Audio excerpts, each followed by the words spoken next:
বহুদিন আগের কথা। মুর্শিদাবাদের এক ছোট্ট গ্রামে মোশাররফ নামে এক ছেলে থাকত।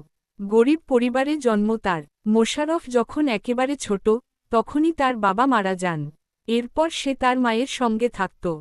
মোশাররফের মা বোনের কাঠ কেটে এনে বাজারে বিক্রি করে সংসার চালাতেন।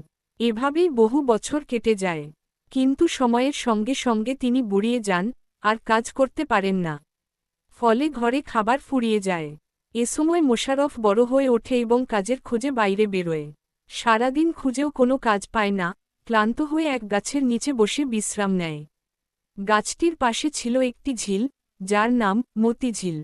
বসে থাকতে থাকতে তার মাথায় একটি চিন্তা আসে, কেননা এই ঝিল থেকে মাছ ধরে বাজারে বেচে জীবন চালাই। পরের দিন সে ঝিলে যায়। কিন্তু মাছ ধরতে ধরতে হঠাৎ তার জালে কিছু ভারী জিনিস আটকে যায়। টেনে তোলে দেখে ওগুলো মুক্তা। মোশাররফ সেই মুক্তা বাজারে বিক্রি করে অনেক টাকা পায়।